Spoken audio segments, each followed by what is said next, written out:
This committee authorized the reduction of a measurement method, specifically Land IQ. Land IQ is made up of approximately 63,000 of the measurement category identified in green.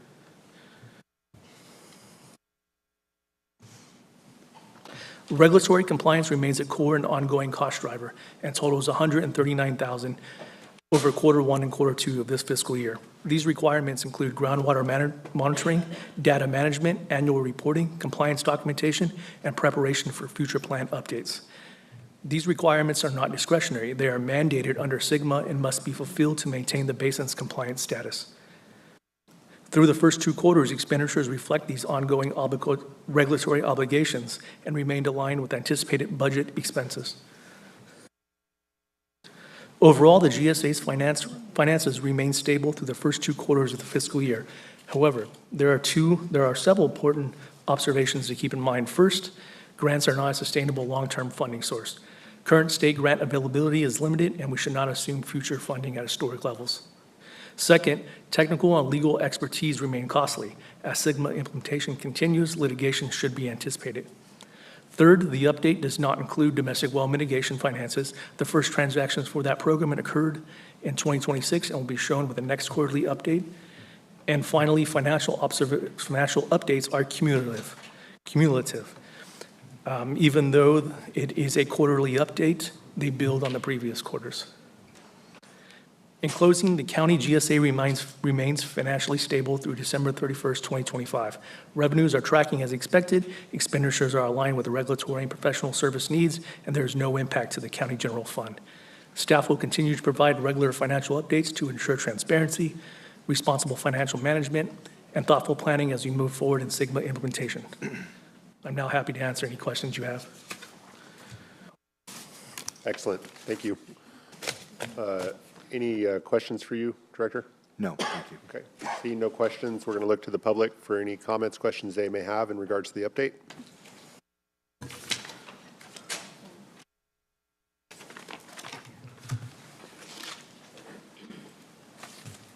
Hi, Mark Peters, Madera Subbasin, and thank you. That was an excellent understanding of where we are. So my comments are not related to where we are, but where we're going. And if you think about it, the GSA fee, as Jared said, was created in 2019. And I look at it as that's when we were building SGMA sustainability or compliance, and we were also trying to enhance groundwater input groundwater development programs. Now we're more in a maintenance mode, I would like to say.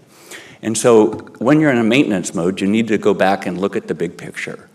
And I would do it in 2 ways. The first thing I would do is I would go look at all the other GSAs and see what they're charging. I believe, in general, they're charging a lower number than what we charge in our GSA.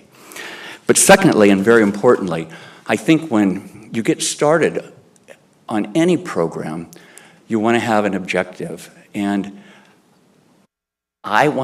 I think it's important that we first agree on what we're trying to do and what our objective is. And I wrote an example which I consider fairly accurate for me, not for everybody else, and but just to give an example, which is to ensure, this is the objective, to ensure long-term groundwater sustainability by maintaining essential programs, while at the same time keeping GSA admin fees as low as possible so that compliance does not unduly burden productive agriculture. And I won't read it again. I just think it's time we go back to the bigger picture, evaluate where we are, agree on what we're trying to accomplish, keep the farmer in mind, and once we have that done, then we go create the programs for next year. Thank you. Thank you, Mark. Afternoon, Devin. Good afternoon, Devin Aviles with Agro Cooperative. One comment I'd like to make is in the future, if we could see maybe the reserves, I think that would be helpful for us to see what the county is holding in reserve balances for projects. Appreciate it. Thank you. Thank you. All right. Any additional public comment? Any online? There's one online. Melissa O'Berty, go ahead. Yes, I just had a question regarding the legal fees that were presented on the slide, the $168,000, I believe. On that, exactly what is that for?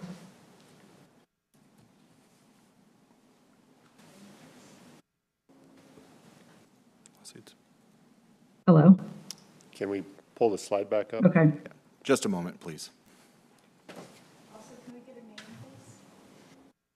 And if you could state your name for the record, it'd be much appreciated. Melissa O'Berty. Thank you. Oh, I guess it's 166,000. Yes, 166,000 makes up approximately 20%. These are just to defend the agency actually through any litigation. I think the big one right now is the GSP fee. The Prop 218 is in litigation, has been for a while. We seek counsel as well as different outside experts to defend the county's So our position. farmers, so our fees are going to this. Yeah, and I Yeah. think, not to get too much into a back and forth here, but, there are a number of lawsuits going on right now. And so, yes, farmers are suing, and then the fees from the farmers are being used to defend the lawsuit. Yes, we understand. Yeah, that's That a might be great use of our frustrating. funds. Okay, great. Thank you for that information. Okay, and unless there's any additional public comment, we're going to move on to item C, which again is an informational item. Item 4C, informational item, discussion of potential refinements to domestic program. Good afternoon, Jared Weeks with the County GSA. Today's item is an informational discussion regarding potential refinements to the Madera County GSA Domestic Well Mitigation Program, as well as pressing issues that will be brought before this committee at a future date. As a reminder, the Domestic Well Mitigation Program was developed as a component of the Joint Groundwater Sustainability Plan to mitigate impacts to domestic well users resulting from declining groundwater levels. The intent of the program is to protect domestic well users during the GSP implementation period while we work toward achieving groundwater sustainability in 2040. The program is funded through the GSP fee that was adopted following the Raftellus financial analysis and rate study. Raftellus evaluated anticipated GSP implementation costs, including domestic well mitigation, and established a fee structure designed to equitably recover these costs from groundwater users.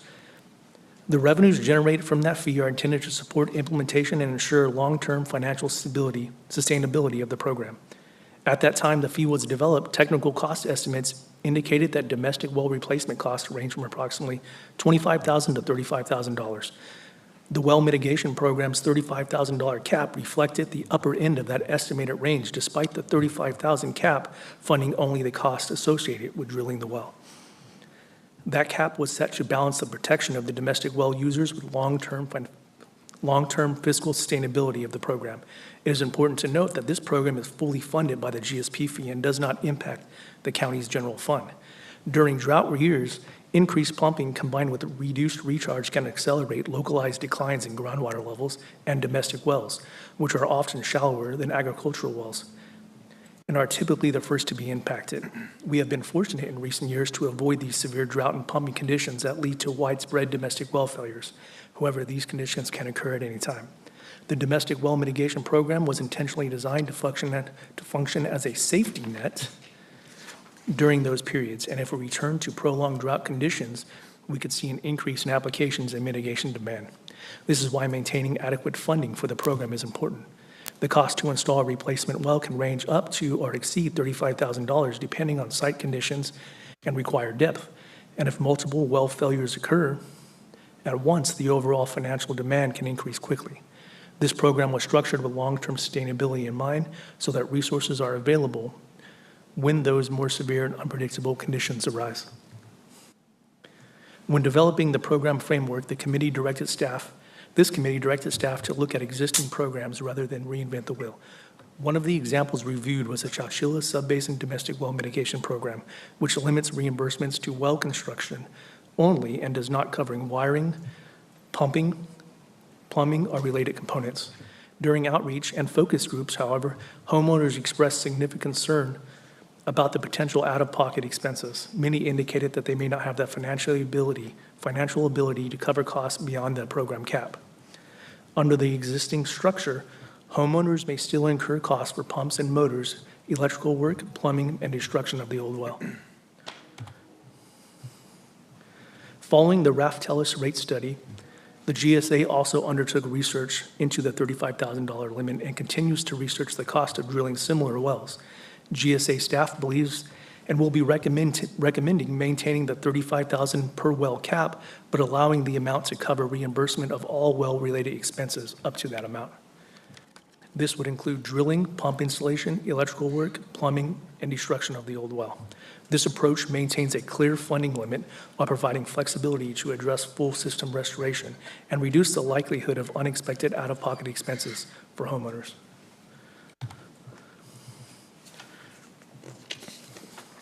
Additionally, a topic that will come before this committee in the future is the amount of funding needed to connect homeowners to a more reliable domestic water supply.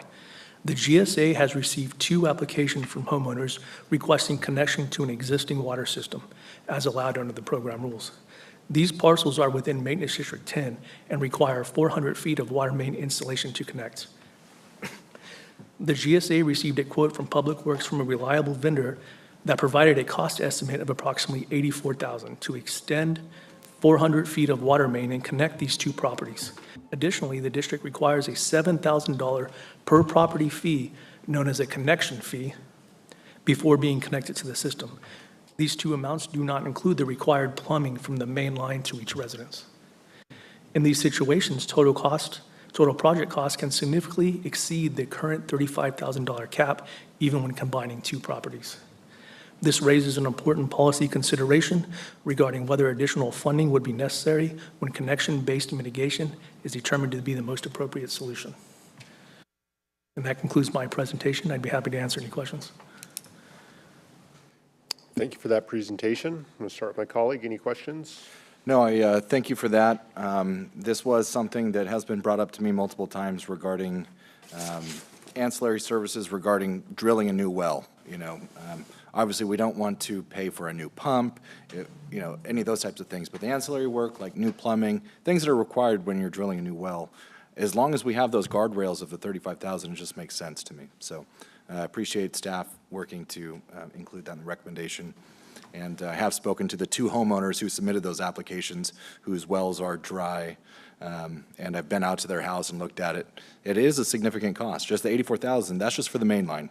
Exactly. And then $7,000 each just to connect. They each have about 250 foot of trench that they will have to install those laterals up. So it's still a very significant cost, but it doesn't make sense for them to drill a new well when they are literally contiguous of the existing water system that's out there in MD10. So appreciate that. Thanks for those comments. Yeah, I would just reiterate, I appreciate staff's efforts here in trying to thread the needle. I know there's a lot of different programs out here, and we're going to continue to evaluate the program. I know we've got some requests to reevaluate the rate. We hear you all loud and clear, but as far as I know, we just adopted this back in July, and so I think there is some need to evaluate the program and see where it's going. We've seen certain programs out there where their cap is, I think, like $90,000. So I think we do fall on the lower end as far as what we're allowing people to charge, or what we're charging the farmers in order to make this program work. But again, we are going to have to continue to reevaluate this program, thread that needle. I think when we look at specifically connecting to public systems, makes a ton of sense. I don't know that we need to increase the threshold at this time, but I think being cognizant of case-by-case issues that arise and again, continuing to modify the program as we move forward makes a ton of sense. So I guess unless there's any additional comments from my colleague, we're going to look for public comment. Yeah, I do think it is something that we need to at least include in the consideration.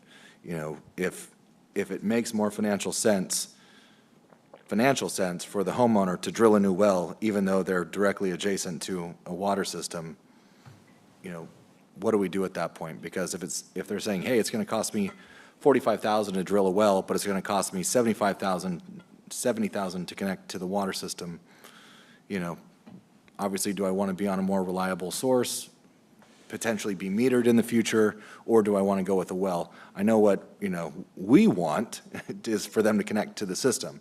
But if we're leaving it up to them, and if they're short on cash, whatever the case may be, they may opt to drill a well. So we need to look at what's in the best interest of the basin here as well. Thank you for that. Let's look to the public for any comments they may have. You're going to have to sit up front next time, Mark. Said you should sit up front next time. And save yourself some steps. I'll hurry. Mark Peters, hi. Okay, I have 3 comments. I guess the first one is the GSA committee directed staff to go look at neighboring GSAs and then specifically mention Chowchilla. And I just want to make sure we all know that Chowchilla is not doing this. I won't reread it, but they are not doing all of the ancillary costs. And so as a board of directors, if you approve it, you will be approving a change in the Madera subbasin away from what the other subbasin that you're covering is doing. And so you'll have 2 different programs, and then there'll be a lack of consistency. So that was observation number 1. Observation number 2, I always find in situations like this is we should be very explicit in what we're not covering. It's always a gray area. And so be explicit. It's not a new pump. It's not a new pressure tank. It's not new electrical when the current electrical is sufficient. It's not new plumbing when the current, you see where I'm going with that is I would ask that everybody it makes it clear for everyone, the homeowner, the well driller, all of us. And then lastly, the last time I heard the word self-help was in December, at the December board meeting.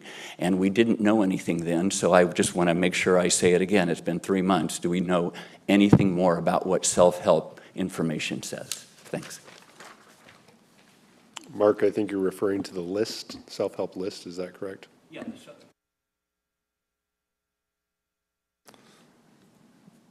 And I appreciate that comment, and I agree with you on specific exclusions or things that we will expressly allow. I think something along the language of only that scope of work that is required to have access to a new water source that does not include equipment like a pump. If you can remove your old pump and put it in the new well, we're not paying for a new pump. If you burned out your pump. It's just things like that. So I'm not quite sure on the language. I would leave it up to staff, but I agree on that front that we should be a little more tight on what is allowable, what is not allowable, and add some language that expressly for the purpose of a new water source. So that way, they're not adding a electrical for their RV, to connect as well, something like that. Exactly, yes. Then, Jared, can you provide us, thank you, can you provide us an update on the list? I do believe we have received it, but from what I understand, maybe there's some information that's a little inconsistent within that. Is that? We received a list, but it wasn't the correct list. Okay. So we're still having discussions with self-help to get that on our desk. Okay, thank you for that. Director Rahamoff, any additional comments, questions? No, sir, thank you. Okay, with that, we're going to move on to our next item, which is 4D. Item 4D, informational items, summary of informational interviews with growers who expressed disinterest in a groundwater accounting platform.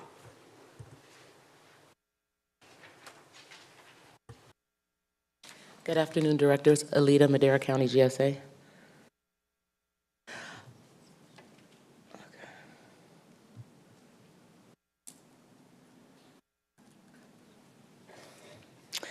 Okay, last time at the GSA committee meeting, you asked for some follow-up with growers who indicated they did not want an accounting platform. And in yellow, you can see that there was 32% of growers by farm units who responded to our questionnaire. So the water resource specialist called those growers and we asked 3 questions. Question 1 was general comments. They did not understand how the platform worked despite multiple presentations, vendor and recorded webinars on our website. They did not understand the need for the platform. And there were some comments also. They did not need the hassle. Printed reports are sufficient and not interested at this time. Cost was not mentioned frequently, only by one grower. The next question was frequency of checking data. Growers gave a range of responses for checking their data, either daily, weekly, monthly, or not at all. Oh, I'm sorry. Sorry. And the last question was, do you use EROWatch or do you like how it's set up? Growers were distributed among 3 categories: meters, Land IQ, and EROWatch. No strong preference was expressed for satellite measurement methods. So with that, staff recommends revisiting at the end of 2026, issue an RFP at the end of 2026 for a groundwater accounting platform. Happy to answer any questions. Thank you, Alita. Any questions? No questions, so we'll look for the public. Any public comment at this time? Come on up. Devin Avilas again, Agro Cooperative. I have no problem with what has been presented. The only issue I want to comment on is I think waiting to revisit this at the end of 2026 might be too long. I'm not saying we have to cover this every meeting, but what I would say is if we could push this off, we know here in the basin that many of the growers will start checking out in August, September, October, and then if we come back to it maybe in November or earlier. I just think that at some point, you know, what you see in this presentation is you don't know what you don't know. And I don't think we've done a good job of showing what an accounting platform can do for the future of the basin. So I think that is something that we as staff has to look at and say, okay, what can we do to make this better for the subbasin, for the growers? Because without that, you're never going to have any buy-in. Thank you. Thank you, Devin. All right, unless there's any additional public comment, none online, we are going to move on to item 4E. Item 4E, informational item, review of fallow fields data.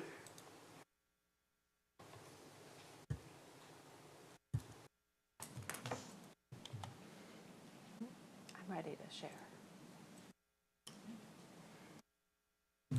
Thank you, Stephanie Agneson, Director of Water and Natural Resources, coming back from a request from last month.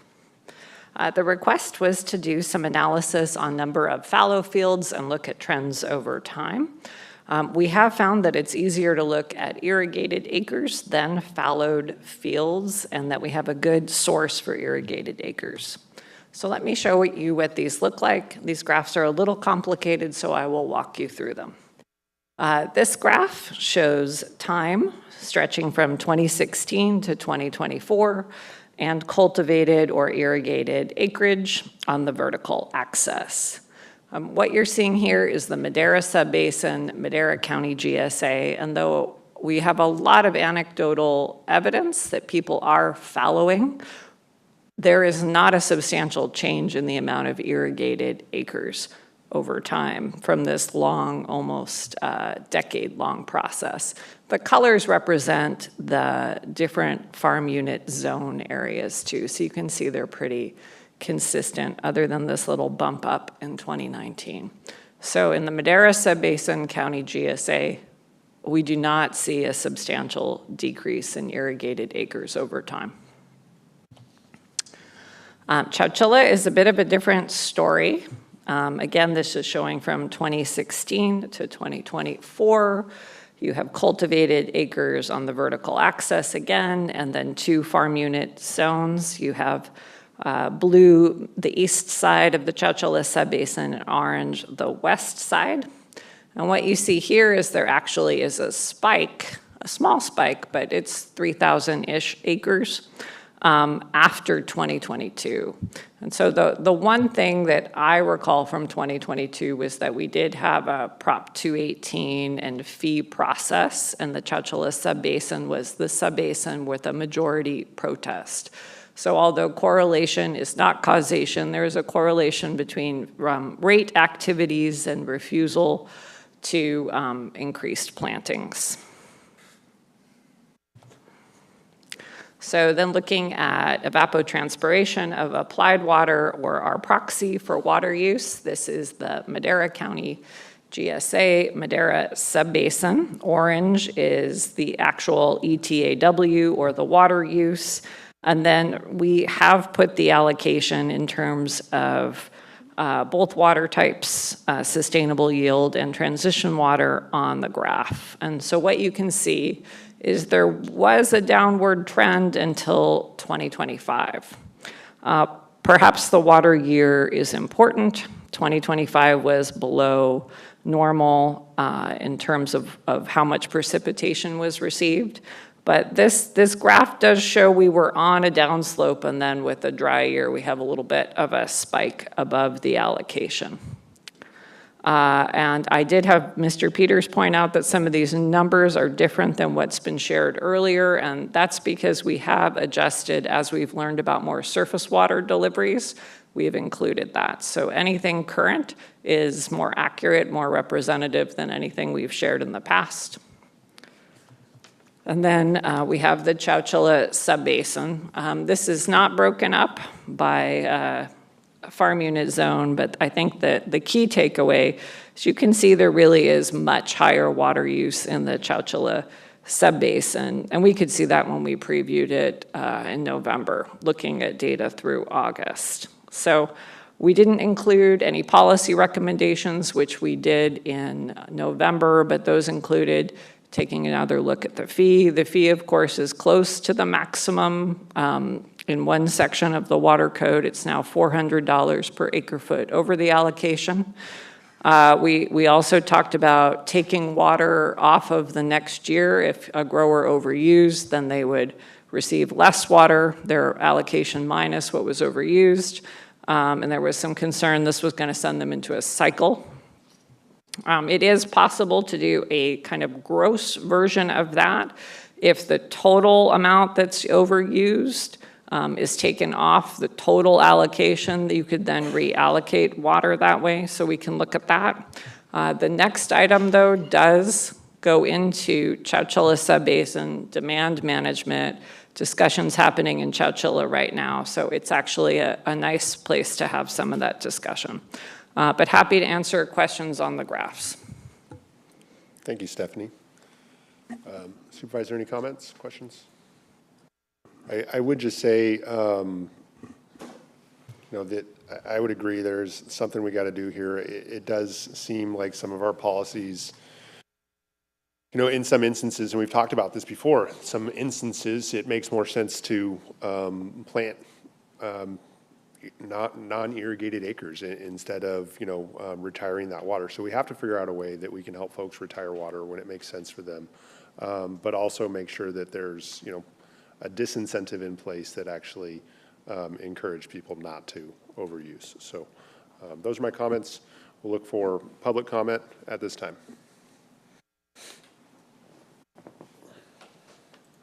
I got a little closer purposely. Okay, could we pull up the second to the last slide for the Madera Subbasin? And just as we're doing it, I want to say that I think since this program was approved, I'm not really going to, thank you, Stephanie. I'm not going to look at what Stephanie said. There's no comments. It does come up quite a bit. But I want to talk about these because I think it's important that we all recognize what's going on here.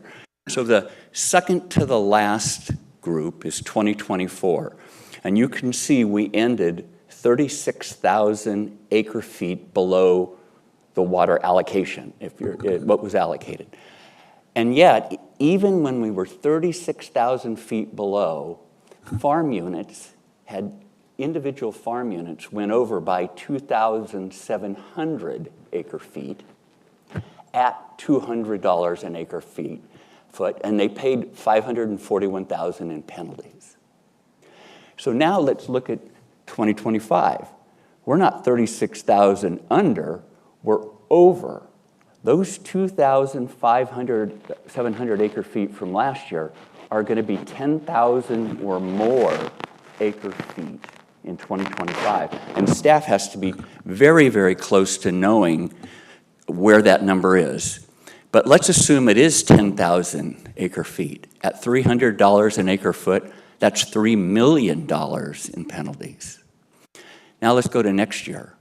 Next year, the allocations have been going down 0.3 inches every year. Next year, it drops by 1.9 inches, almost 2 inches, and then an inch a year after that to 2040. I mean, that's the essence of it. Next year, it's going to drop by 1.9 inches. It's starting off, I'm thinking it's looking like a dry year. The penalties are going to be $400 an acre foot. And so let's say that 10,000, I'm guessing, becomes 15 times 400. Now it's $6 million in penalties. And the following year, it'll be at 500, and that allocation goes down. I guess my point in looking forward, I don't need to belabor that anymore, is I don't think we're looking forward enough. I think the current penalty structure is right. It's just getting to the point where it's very painful. But more importantly right now than that point, we are going to have major dollars coming in. Domestic well mitigation is going to get paid for quickly, and we're going to have dollars that we don't know what we're going to do with. And it needs to be spent back to the grower, and we need to start that planning process now. I know I've said it previously, but I just had to get up and say it again. This is pointing to a whole lot of penalty dollars. Thank you. Thank you, Mark. Any additional public comment at this time? Any additional comments? Yeah, I would just add to that, you know, there's no intent to have any GSA slush fund. I mean, the money's there and it goes to growers. That there's no, you know, there's no agenda behind that. You know, so when we look at any of these dollars or future anticipated fee dollars, yeah, and I think you're right, you know, as this ramps down, as allocation ramps down, as fee dollars goes up, you know, it caps out at $500 an acre foot. As soon as that happens, it's understandable that the fee revenue is going to go up. And, you know, that's when we can start looking at, you know, reevaluate. That's why we reevaluate all the time, right? That's what this whole process is, just reevaluating. And obviously the GSA isn't going to be holding on to this big, huge piggy bank. It's going to go back towards, you know, lowering some sort of administrative fee or whatever the case may be. And I'm not going to speak for the board as far as how that's going to happen, but it's all going to go back. That's what it's going to do. So just wanted to add that comment. Thank you. Thank you. With that, we're going to move on to item 4F. Item 4F, informational item, review of draft Chowchilla Subbasin Groundwater Demand Management Programs and Subsidence Mitigation Measures report to receive feedback.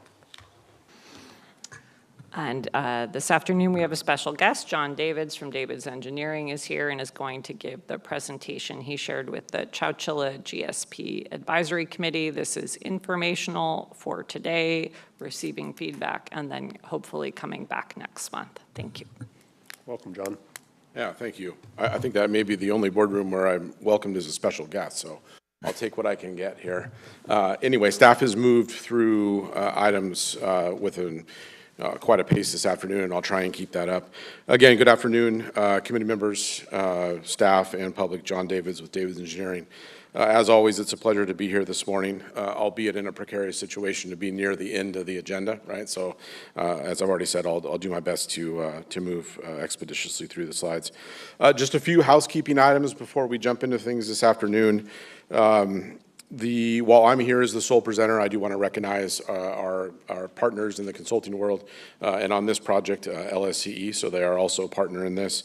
The focus of today's presentation, Stephanie, I think you teed this up nicely, will be groundwater demand management in the Chowchilla Subbasin. I was looking back through my notes, I was last before you all as a full board back on March 11th of last year. And you all will remember that at the time we were sort of in the spin-up, if you will, to the June 3rd State Water Board meeting where the Chowchilla Subbasin was sent back over to the Department of Water Resources. So hopefully much of what we cover today, in broad strokes anyway, will be a bit of a reminder and a bit of a trip down memory lane for you all.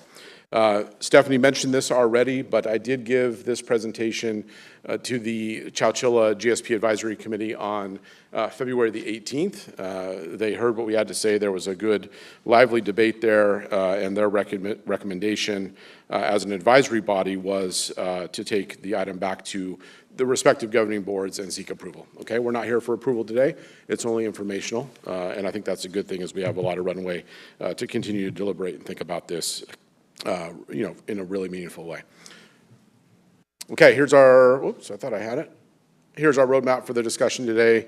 We're going to jump into a little bit of background. I always find background to be helpful. We're going to cover the 3 different buckets of groundwater demand management measures. Those are voluntary, existing mandatory measures, and then additional additional mandatory measures. The focus of today's discussion will be very much centered on those items that pertain to the Madera County GSA, right? So on February 18th, we did talk about each of those 3 buckets for all 4 GSAs, and today the focus will be on Madera County. We will march into the home stretch with a discussion on the timeline.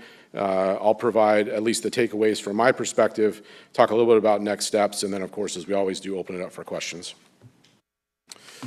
So the background, you guys remember that the original GSP for the Chowchilla Subbasin was submitted back in January of 2020. It's been quite a ride since that point in time. We've ended up with 3 different revisions to the GSP. I'll save you the pain in going through each of those, and myself the pain, frankly, in going through each of those 3. As I've said, we were sent over to the State Water Board in between May of 2023 and January of 2025. And during that time, we had significant coordination with the State Water Board, both at a staff level and also at a board level. And I just jotted down the occasions where we met with both board members directly and also staff.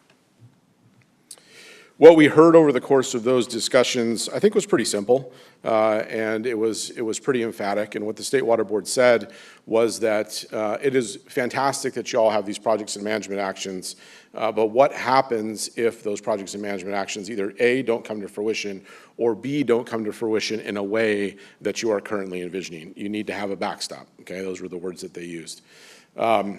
Our response at the time, again, we were marching towards the finish line with the State Water Board. Our response was to develop a groundwater demand management and subsidence mitigation memorandum of understanding. That document was executed by all of the GSAs in the Chowchilla Subbasin, and we needed to have the document, our commitment was to have the document, the MOU signed and done, and then the document built out, the program built out, and ready for implementation no later than January 1st of 2026. And again, just a reminder that we needed to cover voluntary measures, mandatory measures, the triggers for action, which we're going to jump into here in a few slides.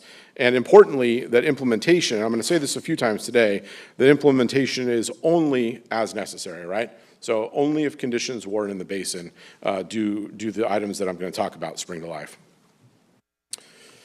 This is a little bit of a redundant slide. In fact, the next 2 are, I kept it in for consistency with respect to the presentation that was given in Chowchilla, but much of it I've already covered, so I'm gonna blow through this one. I'm gonna spend a little bit more time here. So the components of the MOU were pretty clear. We've talked about the measures already. We're gonna talk about the triggers in a minute. We did and do have some consideration for proportionate responsibility.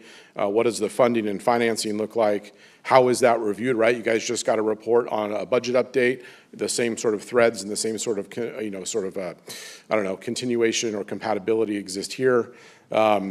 What does program implementation and management look like? What does public outreach look like? And importantly, how do we coordinate with existing programs, not only in the Chowchilla Subbasin, but also with the surrounding subbasins in our region, okay? In this particular case, I think primarily the Delta Mendota Subbasin. It's my estimation that this last bullet is important, that this is the primary component of the RISE GSP that allowed us to be sent back to DWR in January of last year. So this is a big one, this is an important one, and it's obviously worth discussing in detail with you guys on a couple different occasions, and we're starting that discussion today. Okay, so let's first look at the voluntary measures. These are not uncommon to you all, right? You guys have been working at these items for a number of years now. We have multi-benefit land repurposing, certainly in progress. Water purchase program, water import purchase, Millerton flood releases, right? That's a work in progress as well. The Chowchilla Bypass Flood Control and Recharge projects. Hey, look, I think I've mentioned this in this room before. Those projects were funded by the early rounds of Sigma funding. I'm happy to report today that, we're under contract and we're actually working out there, right? We had staff out there this morning. We've completed excavation on one component. We're down to subgrade. We're working to form and pour the structural foundations, and we're moving to the next component here shortly. So what I've envisioned for a long time, what we've all envisioned for a long time by way of projects is actually coming to fruition, and that's exciting. Again, voluntary measures, nothing that should strike you as controversial or be new. On the existing mandatory measure side of things, and again, specific to the Madera County GSA, you all have this, right? You guys have a robust, we just went through a series of slides that were the byproduct of a robust demand management program. You have penalties, again, discussed here today. You have a recharge policy, and although the anecdotal information is there, the slides don't necessarily reflect it around land fallowing, okay? Again, you guys have done the hard work to put that program into place. When we think about conditions in the subbasin that could warrant additional action, we then ask ourselves, what additional action could we take? And again, I think the important thing here is to try and fit within the framework of the good work that you guys have already done. So as an example, right, none of this is set in stone, but you could adjust the transitional water to reduce groundwater extractions within a very specific and focused area, okay? This is happening in some parts of the basin. We've talked about this as it pertains to Triangle T Water District. You could limit extractions to the upper aquifer, right? That's not currently what's being done in the county GSAs, but it is an alternative. You could require measurements of the CAFO acreage, right? We know that the CAFOs that are out there now have an allocation for their irrigated agriculture. What they don't have is they don't have metering of the wells for groundwater extractions that serve the purposes necessary for the CAFO itself, as is. Washing water, right? So wash water to wash the stalls, to make milk, to cool, all of the things that are customary for a CAFO operation. That's an alternative. I'm not suggesting this board is interested in that, but that is an alternative that could be considered. There is one thing that I want to recognize, and I recognize this at the meeting of the GSP Advisory Committee on the 18th of February. In some subbasins, and I'm not suggesting this happens here, but where there are multiple GSAs, oftentimes people look at themselves and say, boy, we're doing a lot more than our neighbor, right? And so why should we have to continue to tighten the screws when our neighbor is doing nothing? This is illustrative, right? But I'm based on my experience, we see it in other places. So again, I'm not suggesting that is happening here, but I think what we're going to show here in a minute, or what I'm going to show in a minute, is intended to mitigate that, and it's very specific to the area of concern, okay? So recognizing that the groundwater conditions don't follow jurisdictional boundaries, I think we have tried to limit the potential implications from the potential additional mandatory measures springing to life, okay? So again, I don't want to move too quickly beyond this slide. But I think, again, we're just beginning to socialize this. We're going to be back to you guys on 2 different occasions, so there's going to be plenty of time and plenty of runway to continue to think about what this means and what sort of tweaks you may desire to make. Okay, so let's talk about the subsidence mitigation triggers. This actually is a pretty simple figure when you dissect it a bit, so I'm going to do my best to make this simple. I think there are a couple important reminders from the 2025 GSP. The first of which is that in that document, between 2025 and 2030, we set the maximum cumulative subsidence to 1 foot, okay? In any given year, right, this is simple math, in any given year, the maximum annual rate is 0.2, right? 1 divided by 5 equals 0.2, okay? So those are our bookends. If the observed subsidence is equal to or less than 0.2, we find ourselves in that green bar, okay? Good news, no action necessary, nothing to be done. If the measured subsidence is equal to or greater than a foot, we're in trouble, right? That's the red bar, that's the red zone. That's when action has to be taken, okay? If we're in between those areas, we end up in a situation where we're either in an orange light or a yellow light situation. Yellow light is fairly simple. We continue to maximize the implementation of our voluntary measures. On the orange side of things, we say, hey, look, trouble may be ahead. Let's start to think about how we're going to implement our additional mandatory measures, and we think we're going to need to do so in about a year, okay? So we've got the bookends and then our operational area in between. Okay, so we've covered the thresholds, but I think it's important to recognize that we don't want to rely on any one occurrence in a given year, okay? So the idea here is that we need 2 RMS, representative monitoring sites, to exceed the trigger in the same year, okay? So again, it's not a one-off, but 2 within the basin.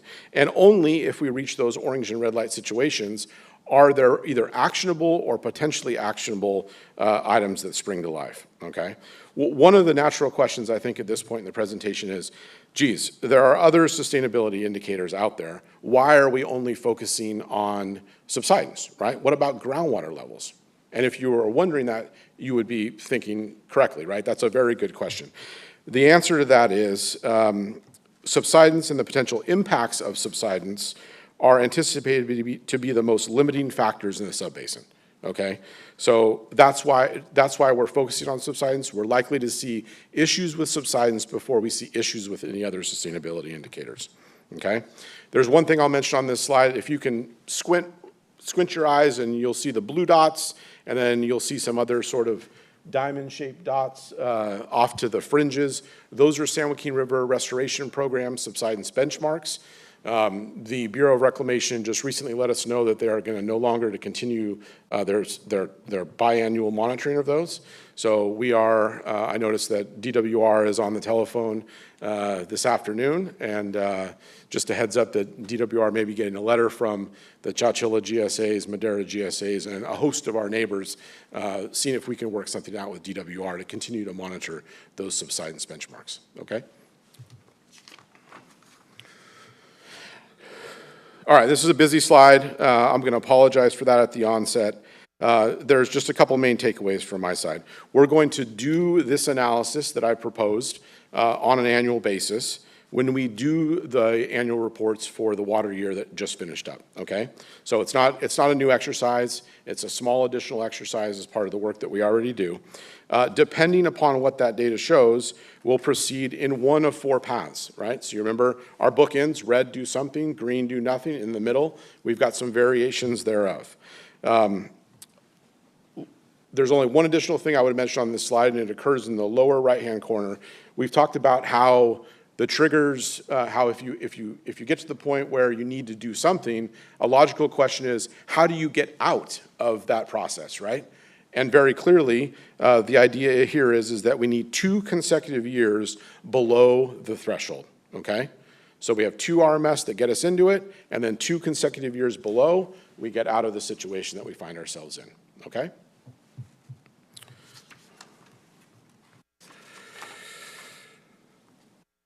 Okay, how do we determine the spatial extent? Okay, and then there's a new slide which will follow this one, which is something that we've added given the feedback we received a couple weeks back in Chowchilla.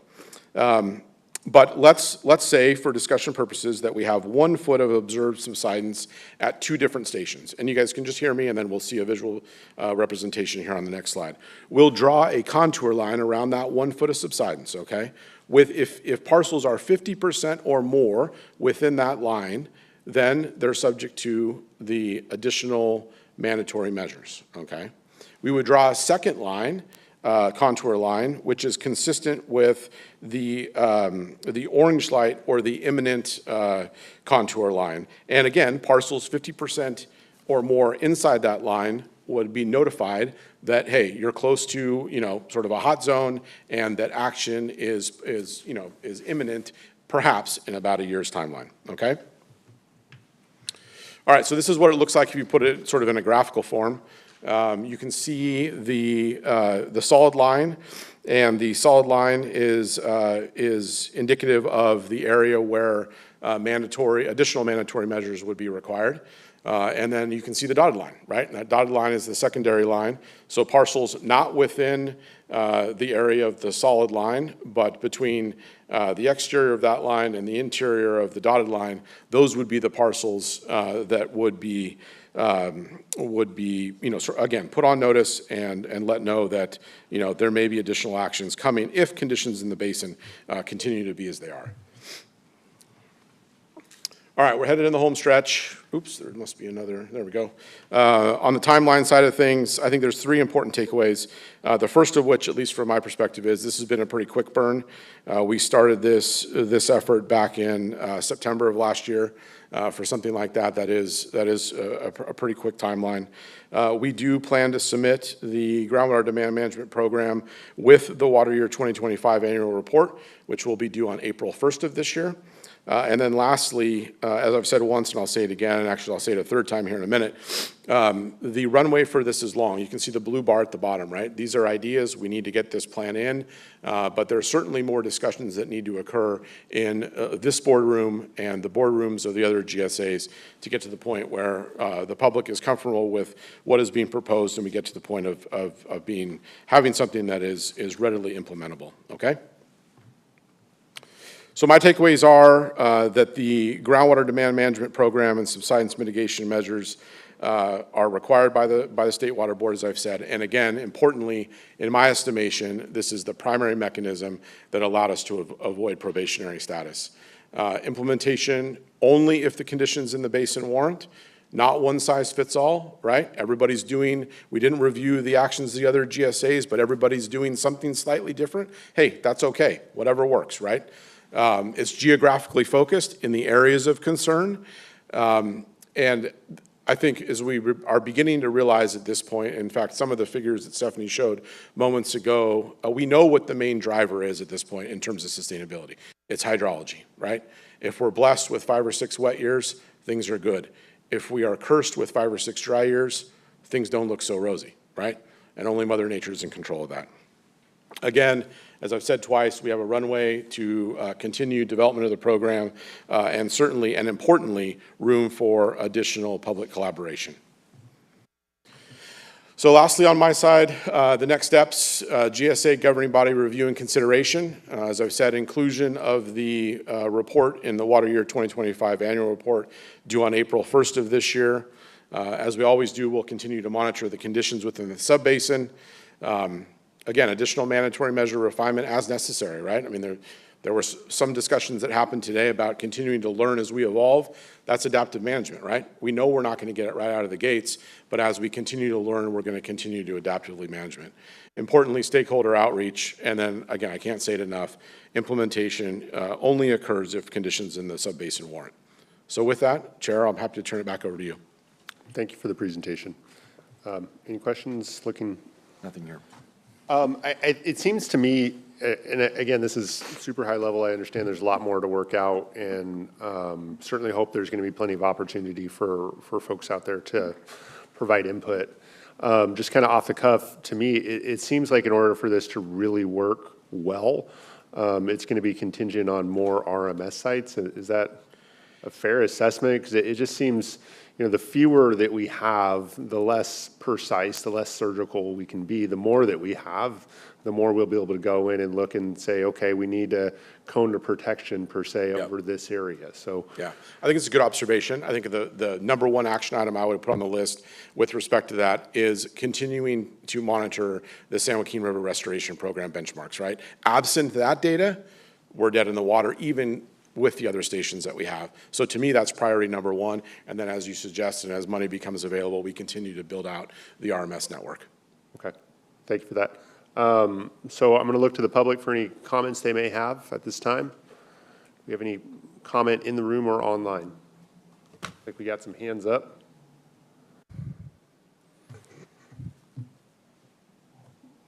Jeff, can you hear us? Yes, I can. Go ahead. Jeff Vanden Heuvel with Milk Producers Council. Just appreciated the report, and I do have a little bit of concern about the one example about calling out CAFOs in specific, because I think there's a little misunderstanding about exactly how the water is used on a CAFO. Obviously, dairy industry is a little bit different than irrigated ag, because we have animals that depend on having that water, 24/7, 7 days a week, 365 days a year. But the net usage of water on a dairy is actually relatively low. We do collect all the rainwater in our facilities, because we're not allowed to allow any rainwater off. So we have containment facilities. And then all of that water that we pump and recycle a number of times eventually ends up irrigating a crop, at which point it's picked up by the ET satellite measuring system and assessed for. So since we're, you're looking for some public comment, I'd really like the opportunity to work with John Davids and the team there and get a little bit clearer understanding of how water actually does move on a dairy farm.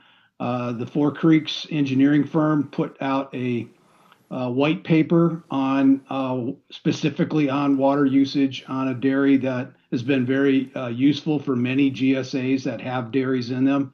And then we've been doing in conjunction with USDA, a validation study, which is just about finished, where we metered everything up on 3 different dairy farms in the valley to validate really the white paper, and things are looking very like the white paper is pretty much correct. So I want to offer that we would like an opportunity to engage in discussions with the team there to make sure that we have a good understanding of how water is actually used on a dairy, so we're not discriminated against in this process. Thank you for your comments, Jeff. Looks like we have another hand up. Larkin? Yeah, I am Larkin Harmon, grower on the west side and with Clayton Water District. I was wondering if we could get an answer to how does the weight of recharge water affect subsidence levels, being that the Corcoran clay is the one that's subsiding.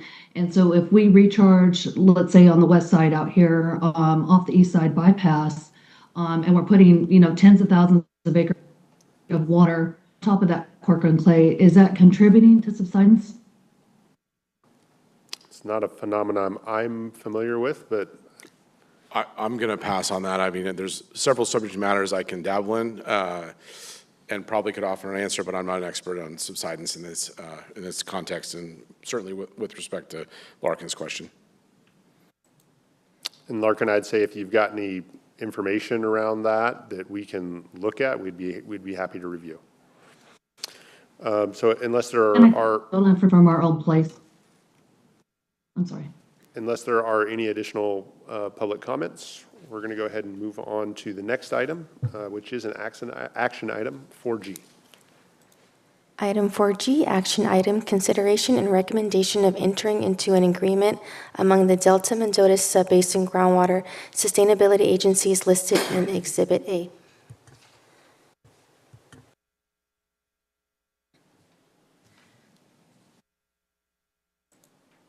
Ready to share? Sorry.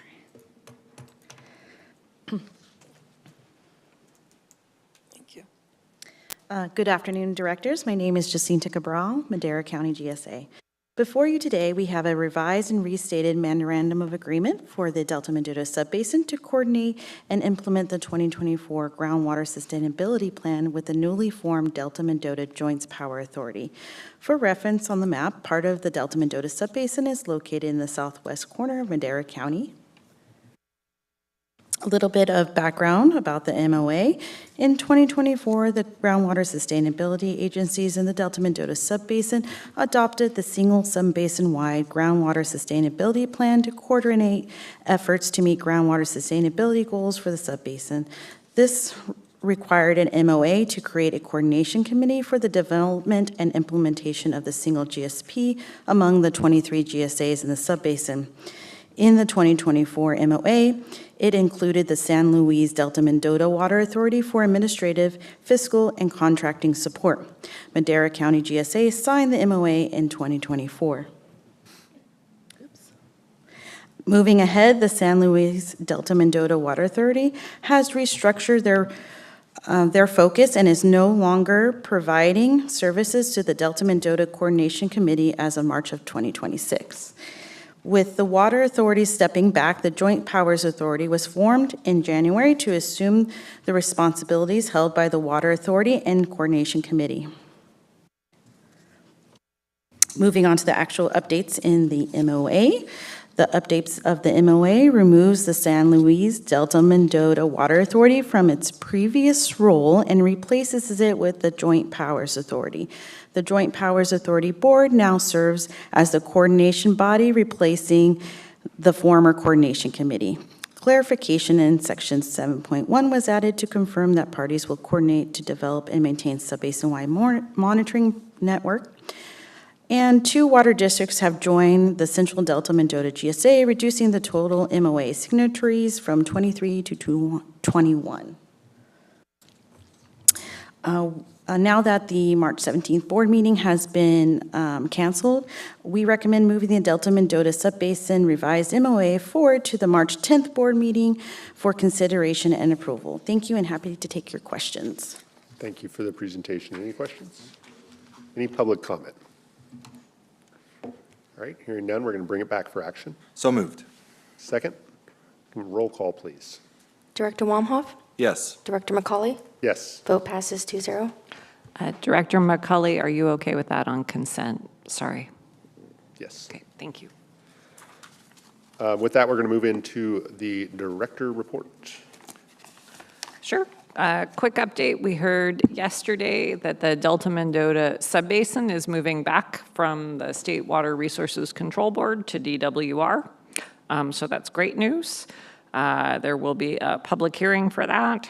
Also, Alita and I yesterday attended a Public Policy Institute of California workshop on groundwater accounting platforms and heard of the issues that other agencies have and challenges as well.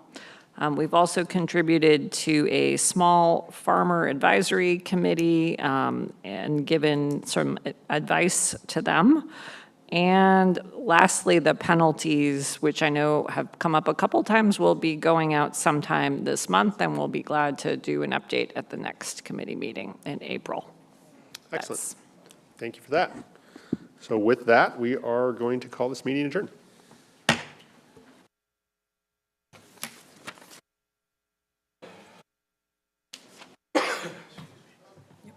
I'm working on it.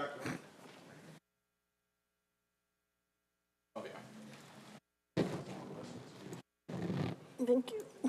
That's not brotherly love. Yeah. I think I spent an hour with my way down. I know. In here, it's actually